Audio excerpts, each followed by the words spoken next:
Who is this Mickey Truth girl? Who qualifies her to put a work on these people? What's up, y'all? It's your girl, Mickey Truth, aka the Queen of Paperwork, and I am back with another video. As always, all information contained in this video is for entertainment, educational purposes only. All information used in this video is per the Fair Use Act, and any conclusion that you draw is on you, not me. So let's get it. Alright, let's get into the meat and potatoes of the lawsuit Kevin Hart filed against Tasha K. So the facts come to all causes of action, and it starts at number 11. It says, during the course of her employment with Hart and Heartbeat, Shakes served as Hart's personal assistant. In said capacity, Shakes was privy to certain confidential business and personal information regarding Hart, his family, friends, and associates, various Heartbeat personnel, and employees at other Hart-affiliated companies. As a result, Shakes appeared to be in a position to decimate or confirm allegations about those persons and entities regardless of their truth or falsity. Ooh, kind of shoot me up there, okay? Number 12, upon Shakes entering her employment relationship with Heartbeat, Shakes and Heartbeat entered into that certain confidentiality agreement dated August 8th, 2017. A true and correct copy, a true and correct copy is attached. It then goes on to say it defines what a confidentiality agreement is. It goes on to number 14 to say the confidential agreement further provided that Shakes expressly agrees that recipients shall not directly or indirectly, verbally or otherwise publish, decimate, disclose, or cause to be published, decimated, or disclosed. God damn, okay? Any confidential information to any person, firm, or entity whatsoever.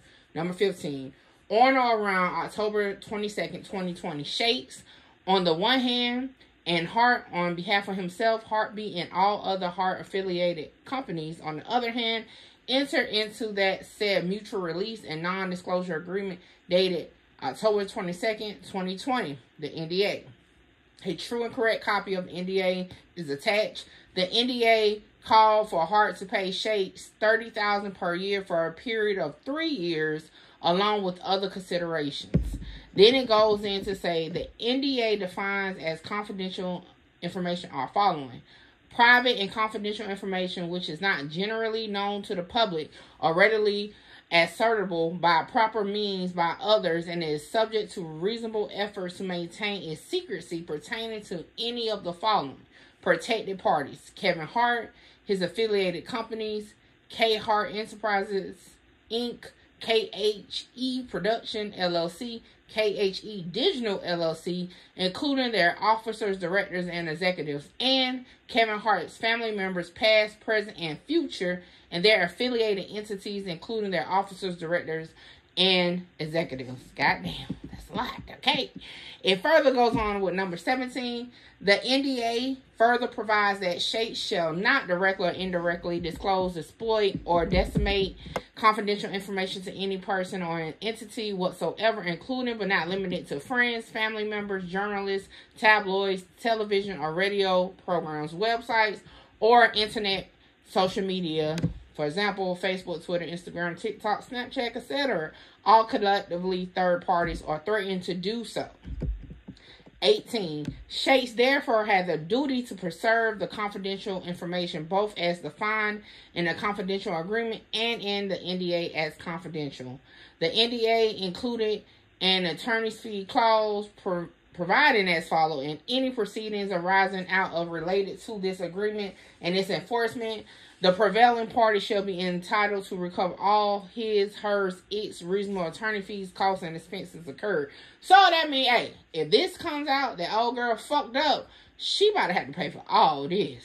All this. And I'm talking about Shakes. Now, when we get to number 20, it does get to Tasha K. And it says, in or around November 2023, Kobe conducted and recorded an interview, the interview with Shakes, wherein Shakes made various statements regarding Hart, his family, and Heartbeat personnel and or employees of other Hart-affiliated entities. Notwithstanding the truth or falsity of any such statements, Shakes will only have had knowledge regarding such subjects as a result of her employment with Hart and Heartbeat. Such information necessarily would have constituted confidential information as defined by the NDA, such as information regarding alleged personal relationships affecting the employment status of personnel at Hart-affiliated companies and subjects such as Hart's interaction with his family members. 21. The interview also included false and defamatory statements regarding Hart and certain legal disputes in which he had been involved. 22.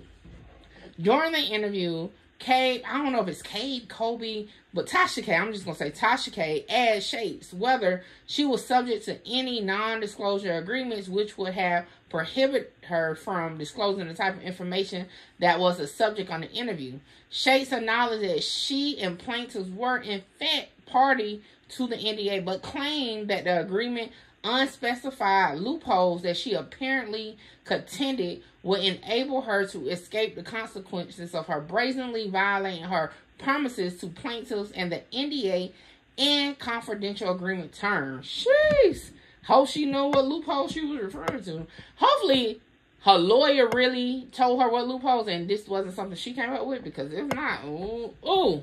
So, number 23, in or around November 23rd, an unidentified individual telephoned a Hart representative stating that the individual was affiliated with Tasha K, that Tasha K had conducted the interview with Shapes, and that the interview included information on allegations that Tasha K representative claimed would be damaging to Hart's reputation. The individual stated that Tasha K will publish an interview unless Hart paid a ransom of $250K. Now, y'all believe that though? Like, let me know in the comments, because I mean, I know this ain't Tasha K first rodeo, but do you really think she got people that's supposed to be like part of her team around here blackmailing actors and shit, comedians, famous people? Y'all let me know. I don't know. It kind of sounds like far-fetched, but hey, it's in a lawsuit now. Now, we'll continue. 24.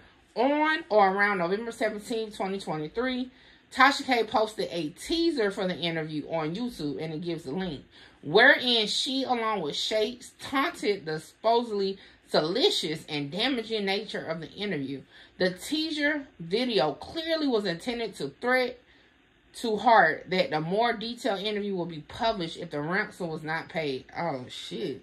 The teaser included a statement that Tasha K, at the 2-minute and 6-second mark of the video, specifically warning that when you don't pay, we have to get the money by any means necessary. Did she really say that? When you don't pay, we have to get the money by any means necessary. Now, I don't know. It kind of hit a little different with that. I don't know. But let's keep going. 25. Hart and his representative contacted the police and did not pay the ransom that Tasha K was demanding. Now, y'all know, blackmailing and extorting is a no-no, okay? A no-no. Let's just start there. Do y'all think Tasha K is playing these games, though? Like, she just went through a legal battle with Cardi B and still is in a hole with Cardi B. Now we got Kevin Hart. I mean, she's definitely viral, but is it all worth it if indeed this is true? Because again, I don't know. But let's get back to it. So it says number 26. On or around November 22nd, 2023, Hart's attorney, Dante Mills, wrote to Tasha K demanding that she cease and desist all of her legally impermissible actions towards Hart and that she refrained from publishing the interview. A true and correct copy of that cease and desist letter is attached here to Exhibit C. Now, I will say this. It does say in here that they told her that they contacted law enforcement. But I do recall when Tasha K spoke out in regards to Cardi B sending a cease and desist, what she said then was that if she do it for you, then all celebrities gonna think it's gonna be okay. So I'm not surprised that she got one and didn't stop, because she did speak on that with the Cardi B situation. All right. So 27, it goes on to say, hey, we're telling you that Shakes is still on the NDA, and by doing this or publishing this interview, it violates that. And it just said, hey, I don't give a fuck. And that's just my way of saying it, because obviously the video aired, right? So It then goes to say on December 22nd, 2022, that Tasha K advised Hart's representatives that she would, in fact, be publishing an interview that evening at approximately 6 p.m. PST. Tasha K published the interview on her website, TashaKLive.com, and said it was $12 per month subscription fee in order to access and view the video. So, with that being said, what do y'all think? Like, that is a lot going on, okay? Do y'all think it is a loophole to say, hey, I can talk about this despite me being under NDA?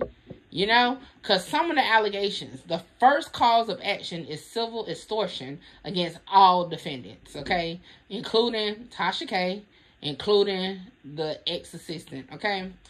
Also, the next one is breach of contract against none other than the ex-assistant, which is Shakes, okay? And that's for obvious reasons. If she was indeed under an NDA, she was not supposed to be talking, okay? Next cause of action, the third one, is intentionally interference with contractual relations.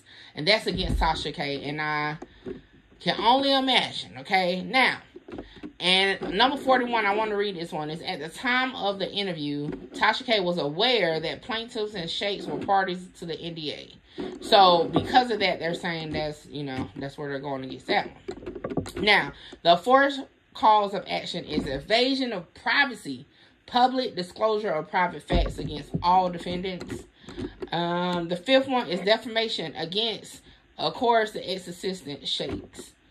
Alright, so with that being said, they are asking, let me see. So, for the first cause, they're asking for general damage according to proof and access of judicial medium for discord, compensation damages according to proof. Okay, so basically they're asking the court to decide on that.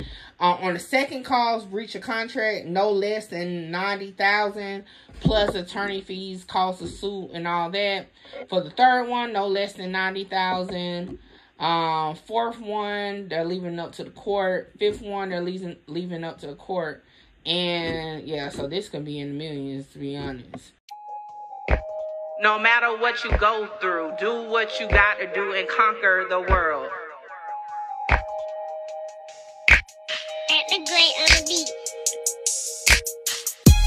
Coming from where I come from, they doubted me, but I came up. Shout out Mickey. Mickey, you gonna be big. Like, yeah, I'm trying to conquer the world. Coming from where I come from, they doubted me, but I came up.